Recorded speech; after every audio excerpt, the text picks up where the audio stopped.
عزیزان گرامی، ساندل بار کے راجپوت سردار فرید بھٹی نے مغل شہنشاہ جلال الدین محمد اکبر کو خراج دینے سے انکار کر دیا۔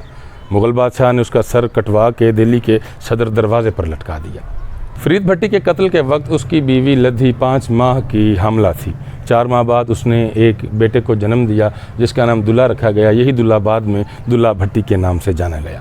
اتفاق دیکھیے، جس طرح دلہ بھٹی پیدا ہوا اسی رات اکبر کے گھر ایک شہزادے نے جنم لیا جس کا نام شیخو رکھا گیا۔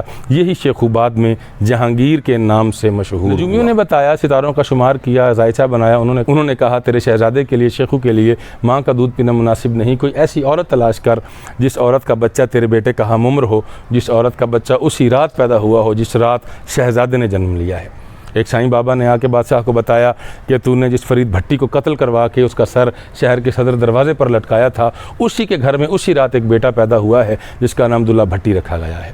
اب یہ بادشاہ تھا، اس نے فوراً لدھی سے رابطہ کروایا، اسے دربار میں نہ بلایا، اپنے بیٹے کو شاہی عمال کے ساتھ، شاہی عملے کے ساتھ لدھی کے پاس بھیج دیا، اور لدھی اس کے بیٹے جہانگیر کی، شیخو کی پرورش کرنے لگی۔ تقدیر کی ستم ظریفی دیکھیے، جیسا کہ ہم نے شروع میں کہا، یہی وہ گود تھی جس میں قاتل کا بچہ بھی پلا، جس میں مقتول کا بچہ بھی پلا۔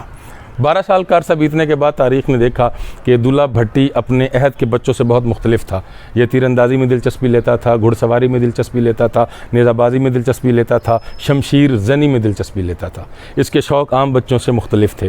جب یہ 16 برس کا ہوا، اس نے ایک غلیل بنا لی اور اس غلیل سے کنویں پر آتی جاتی عورتوں کے گھڑے توڑنا شروع کر دیے۔ ایک دن ایک عورت نے اسے تانا مار دیا، تو ہمارے گھڑے توڑ رہا ہے، ہمارے نقصان کر رہا ہے، تو کیوں نہیں جا کے اکبر بادشاہ کو للکارتا جس نے تیرے باپ کا اور دادا کا سر کاٹ کے شہر کے صدر دروازے پر لٹکا دیا تھا۔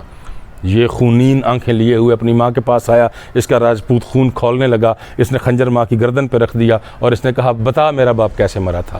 بیوی کو، اس کی ماں کو، فرید بھٹی کی بیوی کو چاروں ناچار بتانا پڑا۔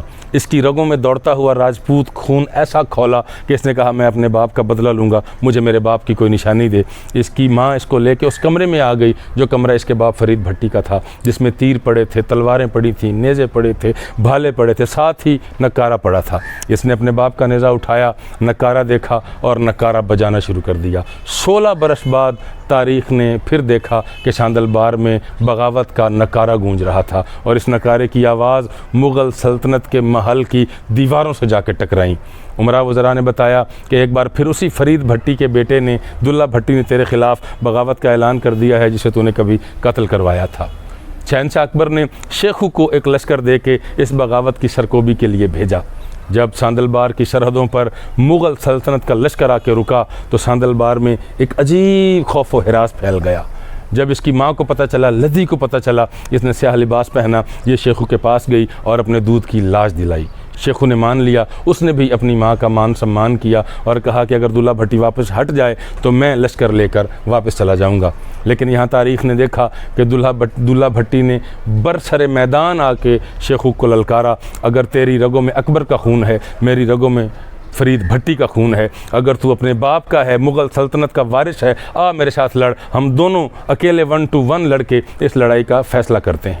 پھر تاریخ نے دیکھا جب دلہ بھٹی کے وار بھاری پڑنا شروع ہوئے تو اس کے وزیر، مغل سلطنت کے وزیر مرزا نظام الدین نے یک بارگی حملہ کر کے دلہ بھٹی کو قید کر لیا اور لاہور کوتوالی میں بھیج دیا۔ پھر لاہور کے کوتوال نے برسر عام دلہ بھٹی کو پھانسی دے دی۔ اس طرح ساندل بار کا یہ غیرت مند، یہ غیور، یہ باغی ابدی نیند سو گیا اور دلوں میں زندہ ہو گیا۔ ویڈیو پسند آئی ہو لائک کیجئے گا، شیئر کیجئے گا، چینل کو سبسکرائب کیجئے گا۔ میں ساحل رضا ہوں، بہت جلد کسی ایسی ہی گفتگو کے ساتھ دوبارہ ملتے ہیں۔